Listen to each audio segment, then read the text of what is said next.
Audiences are rejecting the Eternals in record numbers. A 75% drop from Friday to Friday. One of the worst drops ever for an MCU film. And I am loving every single second of it. This is what happens when you virtue signal. This is what happens when you pander. This is what happens when you say we're upsetting the right people. When your own fans are criticizing what you're doing because you're spewing nonsense and you say we're upsetting the right people, then you have to delete that tweet.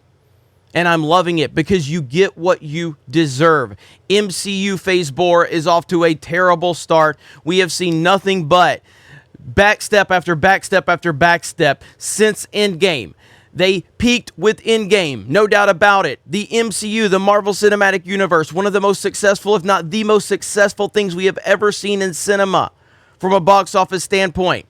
And now they have done nothing but push identity politics. They have tried to do what every single studio does. They want to take something that's at the height of where it's at, and then they want to try to push social justice nonsense into it, and eventually that will be rejected every single time. Star Wars is a classic example of that. The Force Awakens hit record numbers. Everyone was excited to go see The Force Awakens. And most people were still excited after The Force Awakens. But once you really started to see that the nonsense was being pushed into it, by the time we get to The Rise of Skywalker, you had lost over half of your audience. Half. Now, with the Marvel Cinematic Universe continuing to lose traction every single time they release something, this is where we are. Eternals plunges 75% as Venom 2 tops $200 million. And right here, it says, Marvel's Eternals dropped an unexpectedly harsh 74.6% on Friday earnings, bringing its 8-day cum to $99 million. The MCU flick should cross $100 million today, or just one day faster than The Incredible Hulk after the 2008 release. The Friday to Friday drop is the third worst for an MCU title behind only Black Widow, which fell 80% from a $39 million Friday, and Ant-Man the Wasp, which tumbled 75% from a $33 million Friday. However, Black Widow was concurrently available on Disney Plus for $30, which cut into the repeat business. So that means it's an even worse drop than Black Widow. This is the Eternals. This is what we were telling you. Your fans were rejecting it, and you tried to trash your fans. You said we're upsetting the right people. Clearly, you did upset the right people because those people are rejecting this film in record numbers. I love it. I love every single second of this. Now, one part I love here is, meanwhile, Eternals' pain is Dune's pleasure. The WB flick finally had a decent hold in weekend 4. And again, as I've said many times, I love Dune. It's one of my favorite cinematic experiences I've had in a long, long time. And I highly recommend everyone go out and see Dune. Now, obviously, Odin does the box office breakdown, so he's going to have more information as we get the final numbers, and he can break down more for you in terms of will Eternals make money.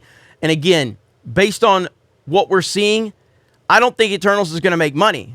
And again, you get what you deserve. You get exactly what you deserve.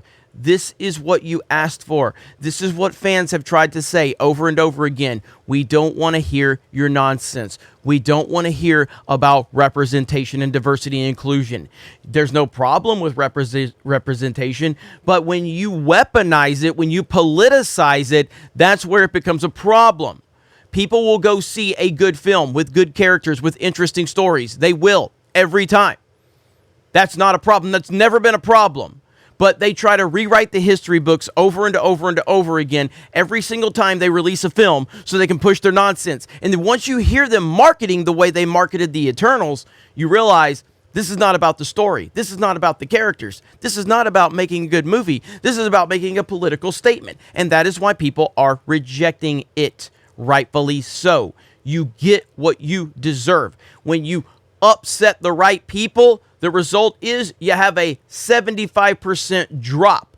Not only do you have a 75% drop, but you're losing more than Black Widow, which was also available on Disney Plus, and Black Widow was a disaster in its own right. But this is even worse. This is even worse based on what we're seeing, based on the fact that even the critics hate this movie. Even the critics hate it. No one is going to go out and support this movie. And I mean that in a way to say that it's not going to be financially successful. Clearly, people are going to go see the movie. It's a Marvel Cinematic Universe movie. You're going to get people in the seats, but it's not going to be profitable. It's not going to be profitable to the point that it needs to be profitable for it to justify the release, to justify the budget, to justify everything they put around it. But this is what happens. I will continue to call them out. I will continue to laugh at them. I will continue to celebrate their failure, because when you, this guy right here, when Kamel says we're upsetting the right people, you are shitting on your fans. You are throwing shade at your own fans, and now your own fans have rejected this movie. So how do you feel now with that deleted tweet where you were trashing the fans? You get what you deserve. Thank you guys for checking out this video. I appreciate that. Geeks and Gamers got a lot going on. I know we say that all the time. It's almost a meme at this point, but we really do. We have like 7 channels now. 7 YouTube channels, a Twitch channel, and a website.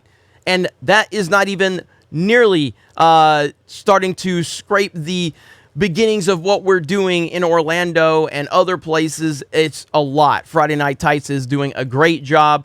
We had another amazing week this week with Count Dankula. Tuesday night's main event is doing great things. We've been streaming a lot on Twitch and on Gaming with Geeks. I've been playing the hell out of Call of Duty Vanguard, and I know a lot of people hate this game. It's a Call of Duty. Look, I went through my hatred of Call of Duty after Black Ops 2 until Modern Warfare 2019. I hated every Call of Duty they made. But I'm really enjoying Vanguard from a multiplayer standpoint. The zombies, from what Lethal Lightning tells me, is not good, but I've never been a big zombies player. But specifically on the multiplayer itself, I think the game is fantastic. And it's one of the best multiplayers I've played in a long time in terms of the Call of Duty franchise. But if you guys want to see more of that, you can go follow us over on Twitch. Thank you guys. Have a great day. It's going to be interesting to see how this all plays out. Again, Odin will have a full box office breakdown later on once the final numbers come out. Other than that, I hope you guys have a great day. Thank you very much for checking out this video. Solo lost money. Eternals might lose money. Raylos are weird. Let's go, Brandon. And we will talk to you later.